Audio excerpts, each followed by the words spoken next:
আমরা এখানে এসে আমি ব্যক্তিগতভাবে অনুপ্রাণিত হয়েছি যে প্রত্যন্ত অঞ্চলে সই আকিদা মানহাজের দাওয়াত পৌঁছে গেছে কোরআন সুন্নাহর। এখানকার ছেলে মেয়েদের পড়াশোনা করতে অনেকের ঢাকামুখী হতে হয়, রাজশাহীমুখী হতে হয়, রংপুরমুখী হতে হয়, যা খুব কষ্টকর এবং দরিদ্র এলাকা আমাকে তারা বলেছে। এই জন্য এনারা খুব কষ্ট সাধ্য হলেও নিজেরা জমি জায়গা আমাকে এনারা বললেন যে সর্বমোট 100 শতক জমি, 100 শতক জমি, এর মধ্যে 30 শতক কিনা হয়েছে, তাই না? আর 70 শতক, তো এখানে প্রায় 80 থেকে 1 লক্ষ টাকা শতক।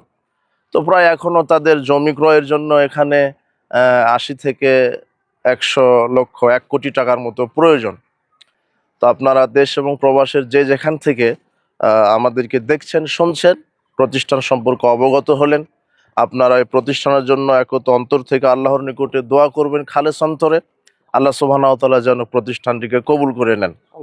আর দ্বিতীয়ত, আপনারা সার্বিক সহযোগিতা প্রদান করবেন, বুদ্ধি, পরামর্শ, অর্থ, সবকিছু দিয়ে আপনারা সহযোগিতা করবেন।